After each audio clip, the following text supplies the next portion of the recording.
Night hike gone wrong in the Rockies.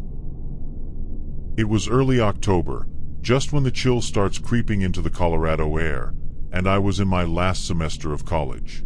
My friends and I, Ryan, who was always game for anything stupid, Casey, the cautious one who kept us out of trouble most of the time, and Lily, who brought the idea up in the first place, decided we'd do one last trip together before graduation.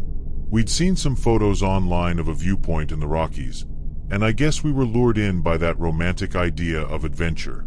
You know, for friends under the stars, hiking up a mountain, laughing and making memories. It was supposed to be simple. Get to the spot by 10 p.m., watch the stars for a while, and hike back down. None of us thought twice about heading out there late. We were young, overconfident, and oblivious to how quickly things can take a turn. The trail we started on seemed clear enough, and the first hour or so felt like a dream. The stars were so clear you could almost count them, and the path was mostly straight with the occasional winding turn, perfect for idle banter. But at some point, we started noticing subtle things, like how the trees seemed denser, and the air felt heavy, colder than it should have been. Our laughter died down without any of us really noticing, replaced by a weird, tense quiet. The trail markings, which had been pretty obvious before, just stopped. And then, after another 20 minutes or so, we had to admit it, we were completely off track. We weren't lost exactly, not yet, but it was enough to make us all uneasy. After a while of trying to retrace our steps, we had to admit we were in way over our heads. Ryan kept insisting we'd find our way back, but even he started looking worried. The darkness seemed thicker out there, swallowing our phone lights until they barely reached a few feet ahead. We thought we could hear things moving just out of sight, branches cracking, the low rustle of something circling. It was Lily who spotted the cabin first, just a shadowy shape through the trees. At that moment, it felt like a miracle. The place looked abandoned, sure, but it was shelter, and maybe a spot where we could collect ourselves and figure out a plan without shivering in the open. When we got closer, the cabin didn't look any better. It was small, with weathered wood and a roof that seemed ready to cave in, but at least it had 4 walls and a door. We joked about it, calling it rustic, but the relief was real. Inside, the cabin was cold and smelled like damp wood and old animal fur. There were a couple of rickety chairs, a broken table, and a pile of torn blankets in the corner that none of us dared to touch. The only light came from our phones, casting long, eerie shadows on the walls. We all sat there, barely talking, and every once in a while, one of us would peek out the window, half expecting to see a ranger or another hiker passing by. But the silence was so complete, it felt like we were the only living things for miles. We must have sat there for almost an hour, each of us nervously checking our phones, hoping for a signal that never came. Ryan kept muttering about waiting until sunrise, saying the light would help us find our way back, but there was an edge in his voice that he couldn't quite hide. I kept staring out the small, grimy window, and that's when I first saw it, a shadow moving along the tree line. It wasn't a deer or anything I'd ever seen out there before. It was tall, humanoid, and moving slowly but with purpose, like it knew exactly where it was going. I told the others, and at first, they brushed it off as nerves or paranoia. But then Casey saw it too, and the fear in her eyes made the whole thing feel real in a way I can't explain. We tried to stay quiet, but every little noise outside seemed to echo louder than it should have, like footsteps crunching in slow, deliberate circles around the cabin. At one point, Ryan decided to peek outside, convinced he'd scare off whatever was out there. He opened the door a crack, and that's when we heard it, a soft, scraping sound, like metal dragging against wood. He froze, just staring into the darkness, then quickly shut the door and locked it as best as he could. By then, the realization hit all of us. We weren't alone out there, and whoever or whatever was outside, they weren't planning to leave. We just sat there, wide-eyed and terrified, listening to that slow, relentless circling around the cabin. The hours started blending together as we huddled inside, barely daring to breathe. Every so often, the scraping sound would come back, moving from one wall to another, circling us like it was waiting. Sometimes it would tap, a deliberate knock that made my heart stop, each knock slower and louder than the last. Lily whispered that maybe it was some hunter messing with us, but none of us believed that. Who would be out here at this hour, wandering the woods in the dead of night, alone? Casey had her eyes squeezed shut, clutching her phone like it was some kind of lifeline, even though the battery was practically dead. I think she thought if she didn't look, it couldn't hurt her. At some point, we heard the handle of the door jiggle. Just a quick, quiet rattle, like someone testing it. Ryan put his weight against the door, white-knuckled, while the rest of us stayed completely still, hoping it would stop. And then, silence. I don't know how long it lasted, maybe minutes, but it felt like forever. Just when we thought it had gone, we heard a voice, low and scratchy, right outside the door. It was so quiet we could barely make out the words, but the tone was unmistakable, a mocking whisper. It said, "Lost, are we?" in a way that sounded half amused, half threatening, and it sent chills down my spine. The voice felt like a punch to the gut. We all stared at each other, not daring to speak, our breaths shallow and fast. Ryan kept his back to the door, like he was bracing himself for whatever came next, but I could see he was as shaken as the rest of us. Suddenly, there was a loud thud on the side of the cabin, followed by a scraping sound that moved slowly along the outer wall, right beneath the window where I'd first seen that shadow. Whatever it was moving around, almost taunting us. I felt this terrible helplessness, like we were trapped and powerless, and there was nothing we could do but wait. Every instinct told me to run, but there was nowhere to go. The thought of stepping out into that dark, open forest was almost worse than staying in that cabin. Finally, after what felt like an eternity, the noises outside stopped completely. We sat in silence, straining our ears for any sign of movement, but it was as if the whole forest had gone quiet. Not even a breeze rustled through the trees. Ryan whispered that we should make a break for it, head back the way we came and hope to find the trail again. None of us really wanted to leave the relative safety of the cabin, but staying felt just as dangerous. So, one by one, we inched toward the door, clutching our backpacks and flashlights, feeling a strange mixture of dread and relief. Ryan opened the door slowly, the hinges creaking into the silence, and for a moment, everything seemed fine. But as soon as we stepped outside, I had this overwhelming feeling that something, or someone, was watching us from the shadows. We moved as quietly as we could, trying to keep our flashlights low to avoid drawing attention, though every shadow seemed to stretch and twist in ways that made my skin crawl. Every few steps, one of us would pause, straining to hear if that presence was following us, but the woods had fallen into this eerie, unnatural silence. We hadn't made it far when I noticed something off. The trail we thought we were following had disappeared. There were no familiar trees or clearings, only an endless wall of dense, dark pines. It was like the forest itself was shifting around us, drawing us in deeper, away from any hope of finding our way out. At one point I glanced back, and I swear I saw a figure in the distance, standing completely still, just watching. I tried to brush it off as a trick of the light, but I couldn't shake the feeling that we were being herded, like it wanted us exactly where we were. After what felt like hours of wandering, we started recognizing certain landmarks we'd seen earlier. A tree with a strange, twisting scar, a pile of rocks that looked deliberately stacked, almost like markers. We were going in circles. Panic set in, and Lily was nearly in tears, mumbling that we'd never get out.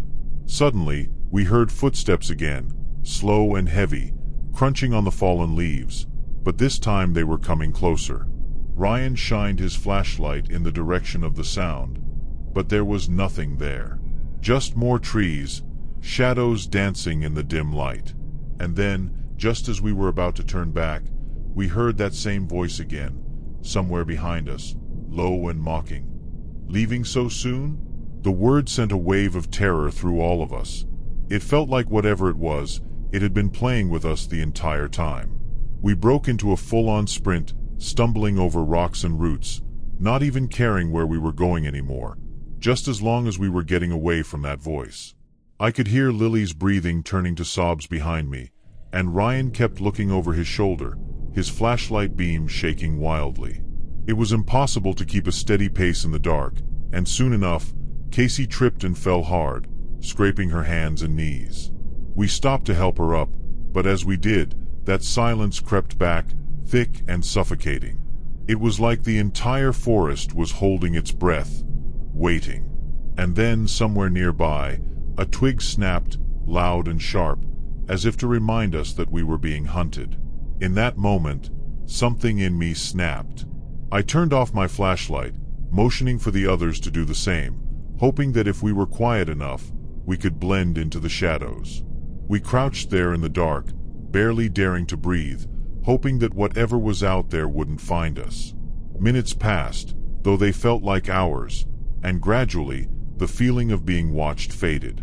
We stayed low and silent, waiting until we felt sure that whatever had been out there had moved on. Finally, Ryan whispered that he thought he saw a break in the trees up ahead, maybe the way back to the trail. None of us questioned it. We just moved, sticking close together, hoping that we were finally heading out of that nightmare. Step by step, we made our way toward that clearing, holding onto a thin thread of hope. It was barely dawn, the first light filtering through the trees, casting an eerie grayness over everything. The forest looked different, almost unrecognizable, but we were too relieved to care. The adrenaline had worn off, leaving us exhausted and numb. By some miracle, we found the actual trail, though it looked worn and faded, almost like it hadn't been used in years.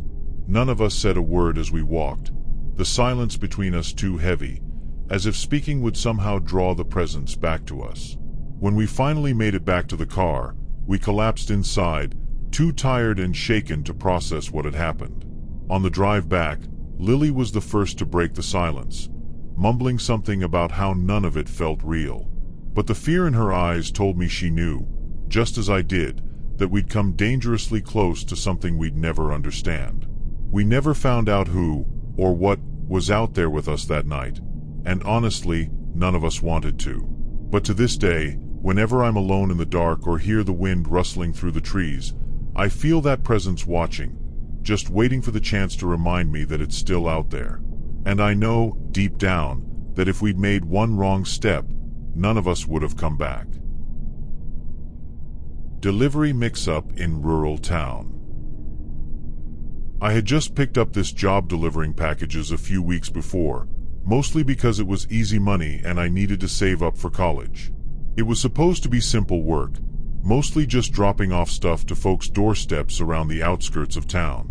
Our routes were usually rural, winding roads between farms and small houses scattered through miles of woods. That day, I was on my last delivery before heading home. It was a heavier box, labeled with just a few initials and an address that barely showed up on my GPS. I had to slow down to catch it, and when I finally saw the house, it was a worn-down two-story place tucked way off the main road, surrounded by thick trees. I had a weird feeling right away. The place was silent and somehow off, like it didn't belong to the same town. When I knocked, I expected someone normal to answer. Maybe a farmer, maybe some older guy like most of the other deliveries I'd made. Instead, a man and a woman came to the door, both eyeing me in that kind of squinty, mistrustful way that makes your skin itch. The man, tall and wiry with tattoos crawling up his neck, just looked at me, not saying a word. The woman, who was much shorter with a heavy scowl, stood behind him with her arms crossed tight. I tried to keep it casual, saying I had a package for them, and even managed a nervous laugh. But they didn't respond. Instead, they exchanged a glance and then looked at the box in my hands like it was something dangerous. Something about the way they were acting made me want to turn around and leave, but I figured maybe they were just private types. I told myself they'd probably been on edge with strangers, being so isolated out here. But I had no idea how badly I'd read the situation. I handed the box over, but the man didn't reach out to take it right away. He just kept staring, his eyes sharp and cold, sizing me up. Finally, He snatched the package out of my hands, like he was testing my reaction. I was trying to keep it cool, but something about his intensity was getting to me. He looked down at the box, and then back up at me with this unsettling smirk. "You don't look like a delivery guy," he said, his voice low. I stammered out a response, trying to explain that I'd just started the job, that I was covering someone else's route today, but he wasn't listening. He passed the package to the woman, and she disappeared inside with it, not looking back.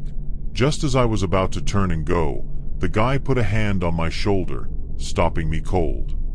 He leaned in close, and I could smell stale cigarettes and something else that was sour and metallic. "Why'd they send you here?" he asked, his tone shifting to something even darker.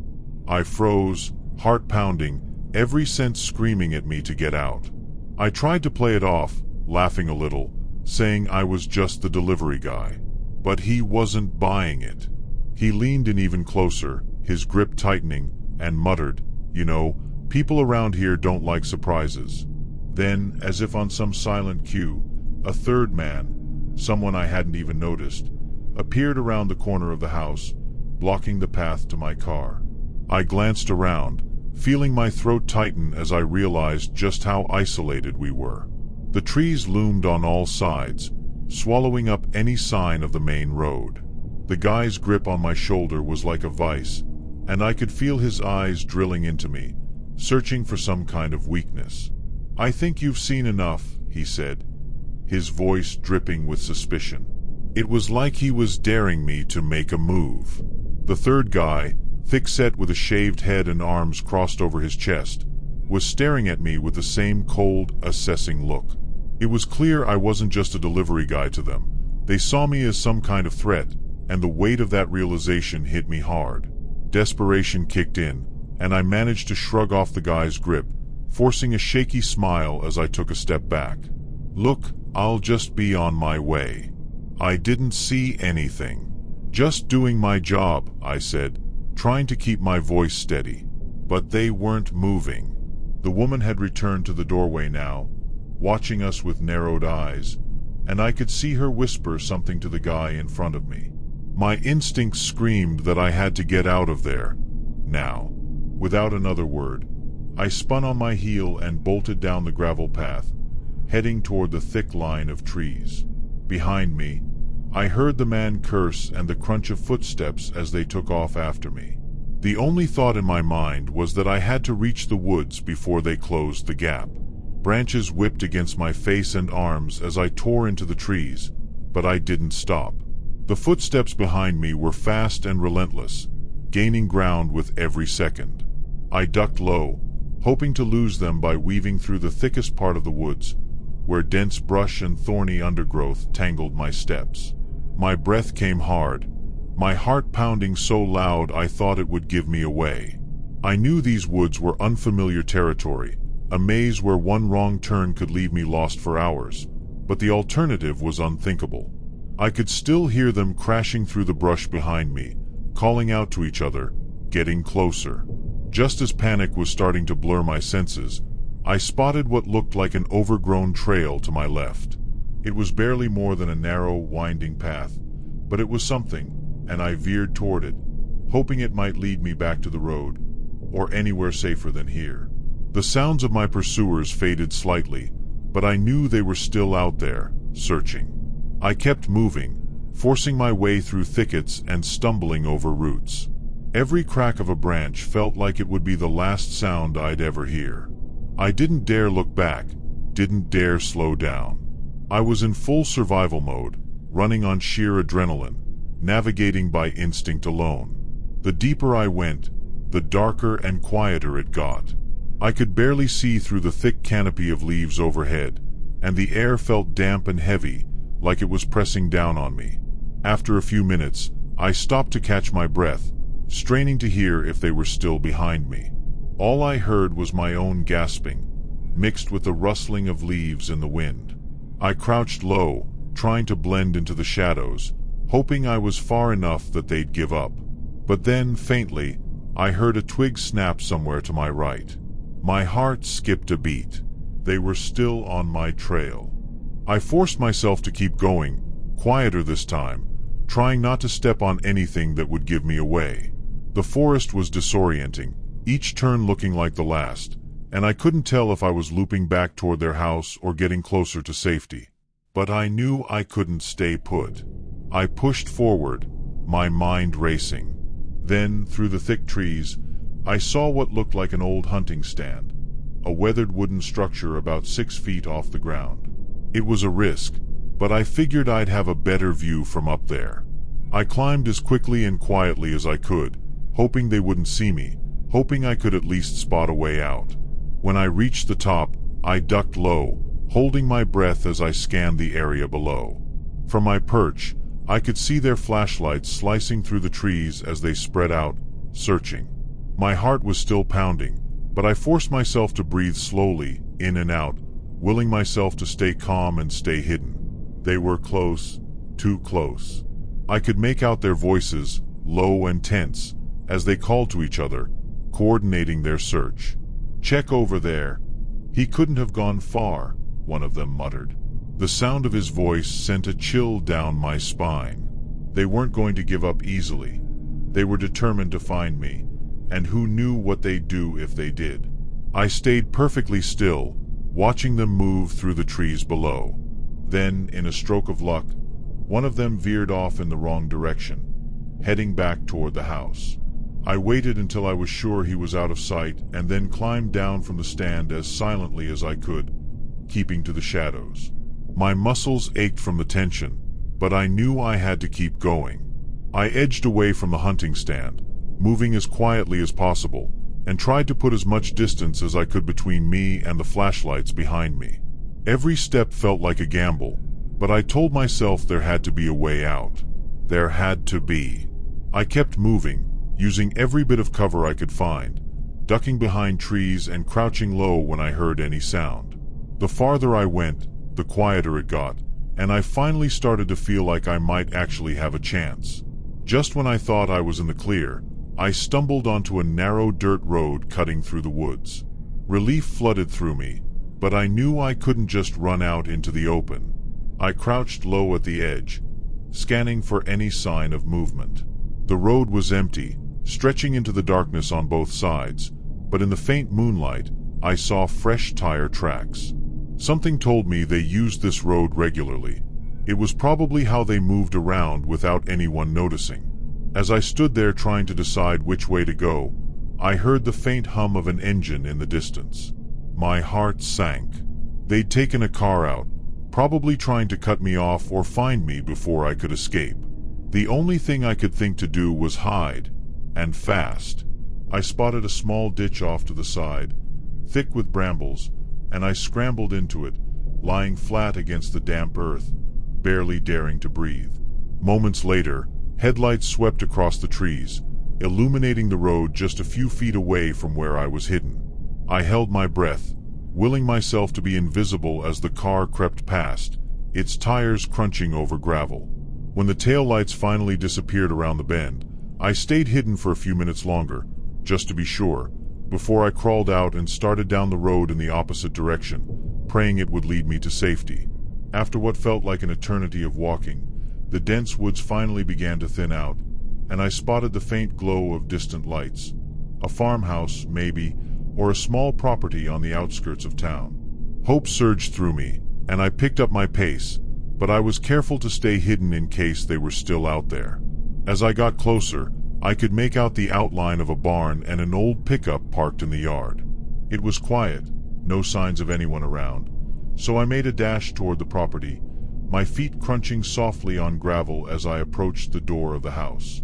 I knocked quickly, looking over my shoulder, my nerves on edge.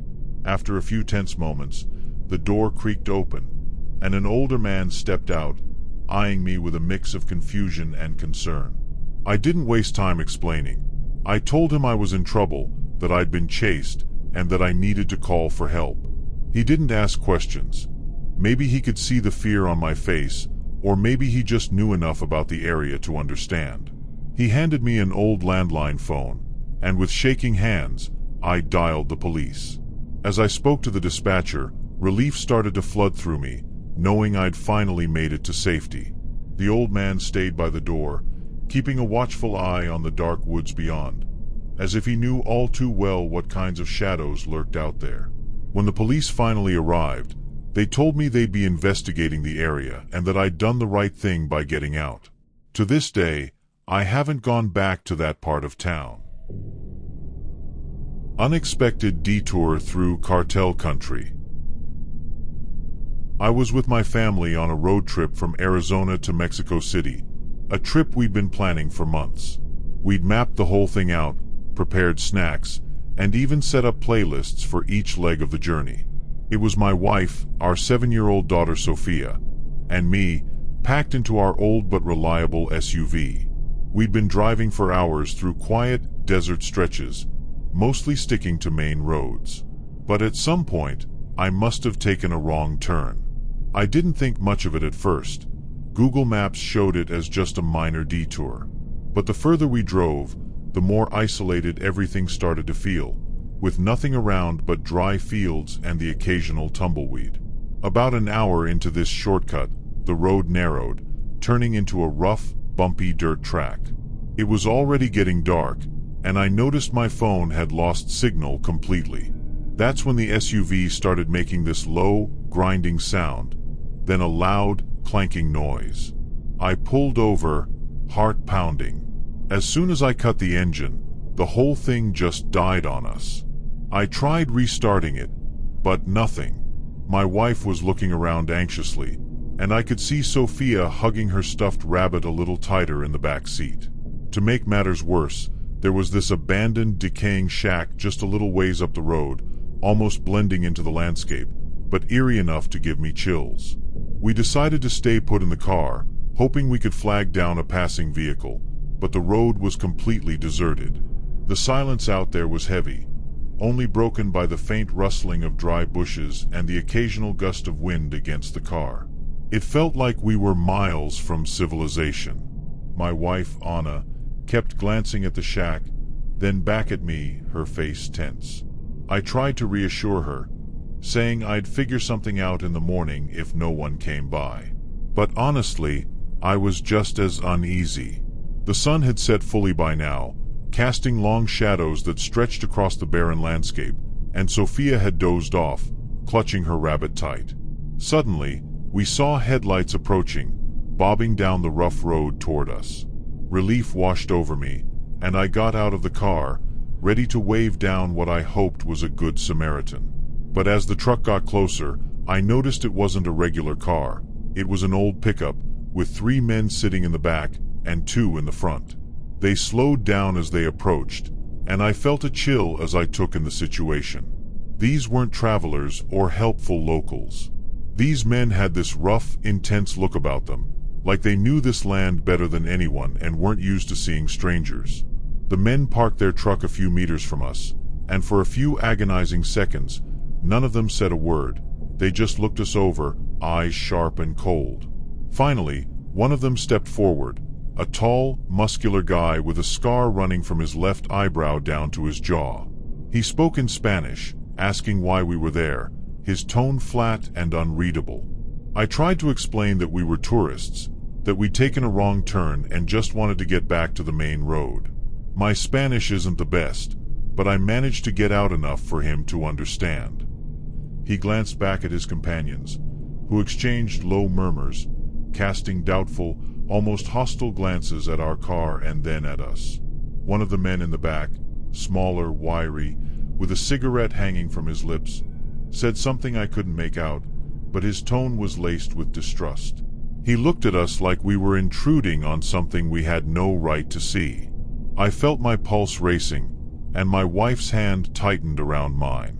Just then, Sophia, who had woken up, leaned out from the back seat, her wide eyes taking in the men in front of us. She didn't understand the danger, obviously, but her presence changed something. Scarred Guy looked at her for a long moment, his expression softening just slightly. It was like he suddenly saw us differently, not as threats, but as a family in the wrong place at the wrong time. The man with the scar knelt down to Sophia's eye level, giving her a small, almost gentle smile, which caught me off guard. He asked her name, and Sophia, still clutching her rabbit, answered shyly. He nodded, almost like he was reassuring himself about something. After a tense pause, he stood up and spoke quietly to the others, who were still eyeing us with suspicion.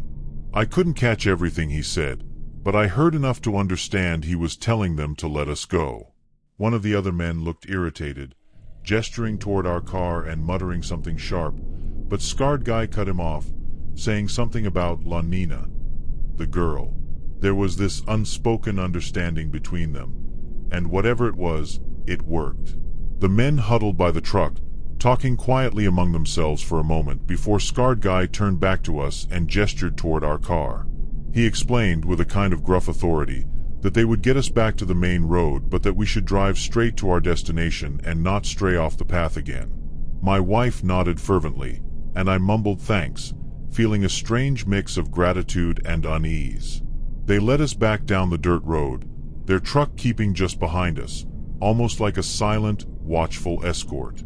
It felt like we were being watched by ghosts as they guided us back, through those dark, winding stretches that seemed even eerier under the moonlight. After what felt like hours, the dirt road finally merged back with a paved highway. Scarred Guy's truck pulled up beside us, and he gave a quick nod before they turned back, disappearing down the road without a word. My wife and I sat in silence for a moment, the weight of what had just happened sinking in. Sophia, who'd fallen asleep again, was blissfully unaware of how close we might have come to something we couldn't even imagine. I glanced at Anna, who looked pale but relieved, and I felt a surge of gratitude that we were all safe. But there was this lingering tension, like a shadow that hadn't quite left us, an echo of what could have gone wrong. We resumed our drive, sticking religiously to the GPS's instructions this time, as if any minor detour could pull us back into that strange, dark world we'd accidentally stepped into. By the time we reached our hotel in Mexico City, dawn was breaking. As we unpacked, I realized Sophia had left her stuffed rabbit back in the car. When I went out to grab it, I noticed something odd on the dashboard, a crumpled, worn piece of paper folded neatly, tucked under the steering wheel. I opened it, and written in rough, hurried Spanish were the words, Agradezca a su hija, Elsa viram como familia. Thank your daughter. They saw you as family. I don't know who left it or when, but it left me with an unsettling feeling that we'd narrowly escaped something none of us could fully understand. I kept that note folded in my wallet, not daring to tell Anna or anyone else about it. It felt like a reminder, a strange, weighty souvenir from that night. The message haunted me. They saw you as family. It made me wonder what might have happened if Sophia hadn't been there, or if that one man with a scar hadn't felt something seeing her. I thought about all the stories I'd heard over the years about tourists who vanished without a trace in cartel territories. And here we were, just an ordinary family on a road trip, who somehow managed to take the wrong turn on a map and found ourselves walking the edge of that danger. Every so often, when I look back on that night, I get this feeling in my gut, like a reminder of how close we came to crossing a line we weren't supposed to even approach. To this day, I can't shake the image of that scarred man crouching down to Sophia's level, like he was weighing something in his mind, deciding our fate in a way I'll never fully understand. We made it home safely, but I don't think any of us really came back the same. Mistaken roadside rescue in the Australian outback. It was a couple of years ago, but I still remember every second of that day as if it happened yesterday. My friend Jake and I were on a cross-country road trip through Australia, something we'd both wanted to do since our first year of uni. We'd rented an old Land Cruiser that had seen better days but was perfect for the outback. It was late spring, and we were somewhere between Alice Springs and Darwin, about as remote as it gets. Red sand stretched out in all directions, with only the occasional twisted shrub or wiry bush breaking up the landscape. The silence out there was eerie but peaceful, almost meditative. Just the two of us, hours from anywhere, not a single other car on the road. That particular afternoon, we'd been driving for hours without seeing a soul, and the heat was intense. I remember Jake making a joke about how if we broke down, we'd probably end up Outback jerky for the crows. But then, out of nowhere, we spotted something up ahead, just off the side of the road. At first, it looked like an animal, maybe a kangaroo, which wouldn't have been unusual out here. But as we got closer, we realized it was a person, a woman to be exact, standing in the middle of nowhere, waving one arm like she was trying to flag us down. It felt strange, and my gut told me something was off, but we were two guys who like to think of ourselves as good Samaritans. Jake shrugged, glanced over at me, and pulled the car over. We stopped a few meters away from her, and as we did, I got a good look at her. She looked disheveled, her clothes were torn, hair wild, and there was something strange in her expression. It wasn't fear exactly. It was more like desperation, but forced, if that makes any sense. She didn't come toward us, just stood there, looking at us with this hollow stare that I can still picture. Jake rolled down the window and called out, asking if she was okay or needed help. She didn't respond at first, just kept staring. Then, with a strange little smile, she nodded, gesturing us to come closer. Jake looked at me, eyebrows raised, like he was asking what I thought we should do. I hesitated for a moment, feeling the hairs on the back of my neck prickling up. Something about the situation was gnawing at me, but before I could say anything, Jake was already getting out of the car. I followed, still feeling that something was wrong. And as soon as we stepped toward her, two men came out from behind a bush a few meters away, each holding something metal, looked like pipes or crowbars. They moved quickly, positioning themselves between us and the car. Time seemed to slow down as I realized what was happening. The woman stepped back with that eerie smile still on her face, while the two men stared us down, silent and determined. Jake shot me a glance, eyes wide with panic, and I knew we were both thinking the same thing. We needed to get out of there fast. Without a word, Jake lunged at the guy closest to him, trying to knock him off balance. In the chaos, I took my chance and sprinted back toward the car, barely registering my own heartbeat thundering in my ears. I shouted Jake's name, but he was grappling with one of the men, and I couldn't get him to look my way. I reached the car, fumbling with the door handle and jumping in. I looked back just in time to see Jake go down, one of the men pinning him while the other started moving toward me. My hands were shaking so badly I nearly dropped the keys, but somehow I managed to get them into the ignition. I took one last look at Jake, yelling his name, desperate to get him up and out of there, but he was trapped, held down by both men now. I couldn't help him, and every second I stayed was a second closer to being caught myself. The engine roared to life, and with a sickening twist in my stomach, I hit the gas and sped off, leaving him behind. The whole drive felt like a nightmare, like I was outside my own body, watching it happen from a distance. I kept glancing in the rearview mirror, half expecting to see Jake running after me, somehow free, but there was nothing.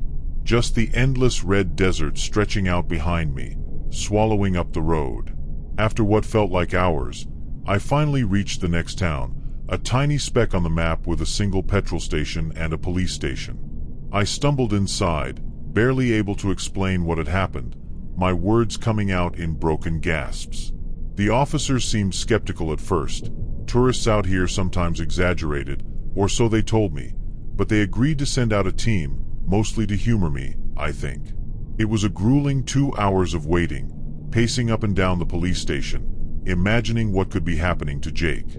When they finally returned, I jumped up, desperate for news. But the officers just looked at me, almost confused, and shook their heads. They hadn't found anything. No car, no woman, no men, no signs of a struggle. Just empty road and dust. I argued with them, insisted they must have missed something, but they told me it was as if no one had been out there at all. The car tracks had even been blown away by the wind and sand. It didn't make sense, none of it, but they said there was nothing else they could do.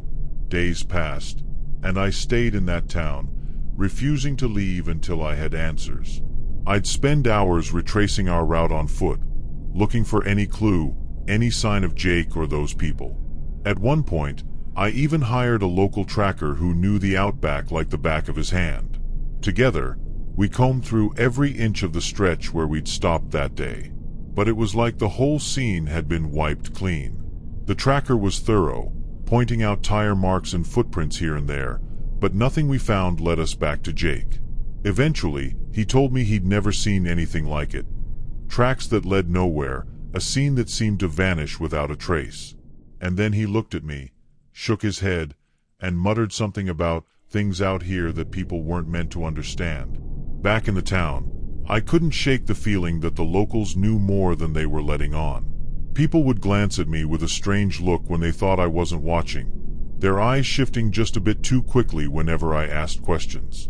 The bartender at the pub told me to leave well enough alone, while an older woman behind the counter at the petrol station just muttered, "Out here, the land takes what it wants."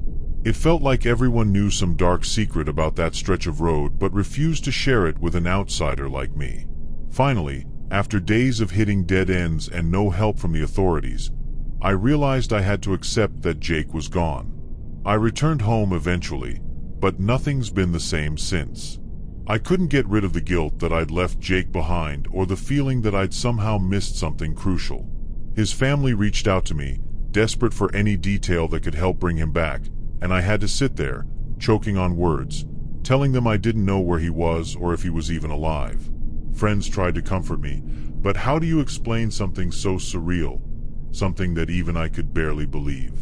I stopped talking about it altogether, knowing how it must sound, like some twisted story invented to cover my own fear or shame. But every time I close my eyes, I see that woman's empty smile, the flash of the metal weapons, and Jake's face, full of panic as I drove away. Even now, I find myself researching disappearances in the outback, looking for patterns, some hint that might explain what happened. Sometimes I come across stories that feel disturbingly familiar. Vague reports of travelers going missing, strange encounters along remote roads, rumors of people who set up traps, then disappear without a trace. It makes me wonder if Jake's still out there somehow, somewhere in that vast, empty land. Part of me hopes he managed to escape and just couldn't make his way back, but deep down, I think I know the truth. The outback took him that day, and if I'm honest, it's a miracle it didn't take me too.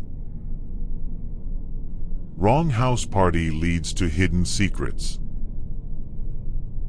I was in New Orleans with my two closest friends, Ben and Jess, right in the heart of Mardi Gras. We'd planned this trip for months. Finally, a break from work and a chance to live it up in the wild, colorful chaos of the French Quarter. That night, we were buzzing with excitement. We'd just gotten word of a party from a friend of a friend, and from what we heard, it was supposed to be massive, the kind of thing you only stumble into once. We didn't have the exact address, just that it was a big white house on Dauphine Street with people hanging out front.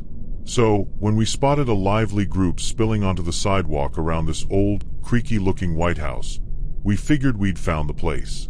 When we walked in, we were hit by this wave of incense, a thick, almost sour smell that hung heavy in the air.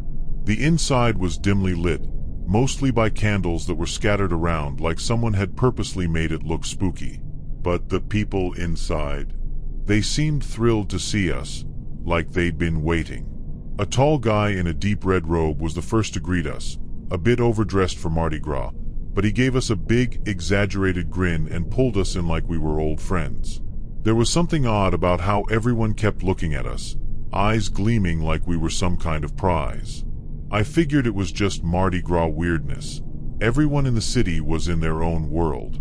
So, we shrugged it off and let ourselves get pulled into the party. The room was packed, but something felt off. Most of the people weren't dressed like typical Mardi Gras partiers. No beads, no bright colors. Instead, a lot of them wore muted old-fashioned clothing, with strange symbols drawn on their hands and arms. Jess leaned over to me, whispering that the vibe was more Victorian seance than Mardi Gras bash. But before we could dwell on it, a woman handed each of us a small glass filled with some dark, murky drink. She had this intense stare, like she was measuring us, but her smile never faltered. "Drink up," she said, almost like an order. Ben, always the bold one, raised his glass and downed it, saying something about going with the flow. Jess and I exchanged glances but decided to follow suit, trying to ignore the bitter, almost metallic taste. We stayed close together, but as the night went on, our sense of unease grew. The house had these long, narrow hallways that seemed to twist in unexpected directions, almost like a maze. And everywhere we looked, there were strange symbols on the walls, painted in deep red. Some looked like spirals, others like crude drawings of animals with extra limbs. At one point, I noticed a framed photo on the wall. It showed a group of people, all dressed like our hosts, standing in a circle around what looked like a large, empty pit. The more I looked at it, the more it seemed like the pit wasn't empty after all. Jess noticed me staring and gave me a nudge, whispering, "This place is creepy. Let's go." I nodded, feeling a chill crawl down my spine, and we all made our way toward the door, only to find two people standing in front of it, blocking our way out. One of the men blocking the door was the same guy who greeted us earlier, the one in the red robe. This time, his grin was gone, replaced by a look that felt more like a hunger. He didn't say anything, just stood there, arms crossed, while his gaze flicked from me to Ben to Jess. "Leaving so soon?" he asked, in this low, almost mocking tone. Jess, trying to stay calm, laughed and said something about having other parties to hit. But he just shook his head slowly, like we'd missed the punchline of some private joke. "No one leaves until they've fulfilled their purpose," he replied, his voice barely a whisper, but somehow carrying through the room. The other guests, or whatever they were, had started to gather around us, their faces blank, eyes almost glazed over, as if they were all waiting for something. At that point, my heart was pounding. I grabbed Jess's hand, and Ben stepped forward, trying to push past the two men. But as soon as he touched one of them, the guy in the robe's hand shot out, grabbing Ben by the wrist in this iron grip. Ben tried to pull back, but he couldn't break free. "Just relax," the man said, his voice eerily calm. "You were chosen to be here tonight." Then he nodded to someone behind us, and suddenly we felt hands on our shoulders, steering us away from the door and further into the house. I looked over at Jess, her face pale and eyes wide with fear, and realized that whatever was happening, we were trapped, with no easy way out. They led us down a hallway that seemed to stretch endlessly, with dim candlelight casting shadows that twisted and moved in the corners of my vision.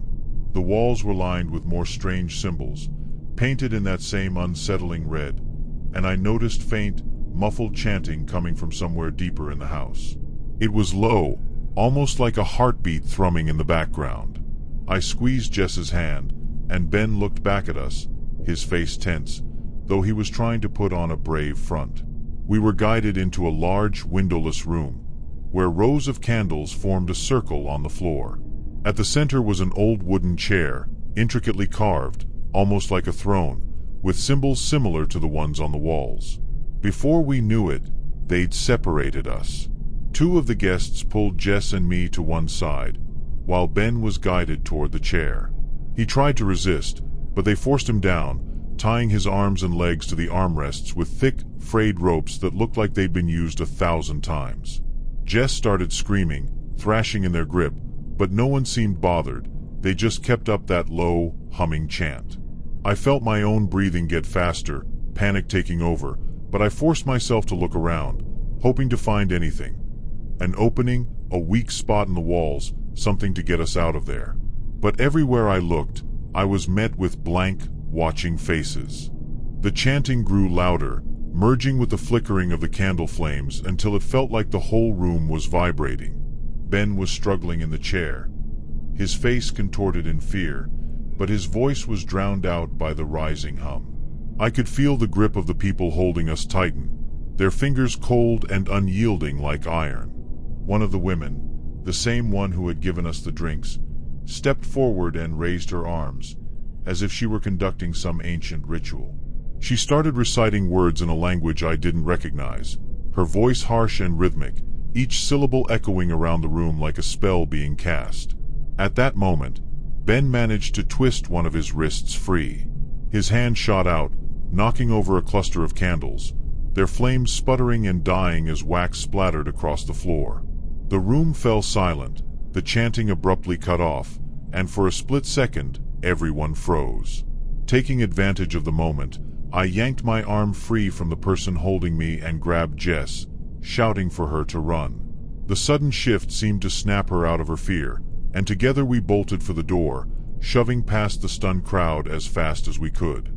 We sprinted down the hall, our footsteps echoing in the eerie silence that had fallen over the house.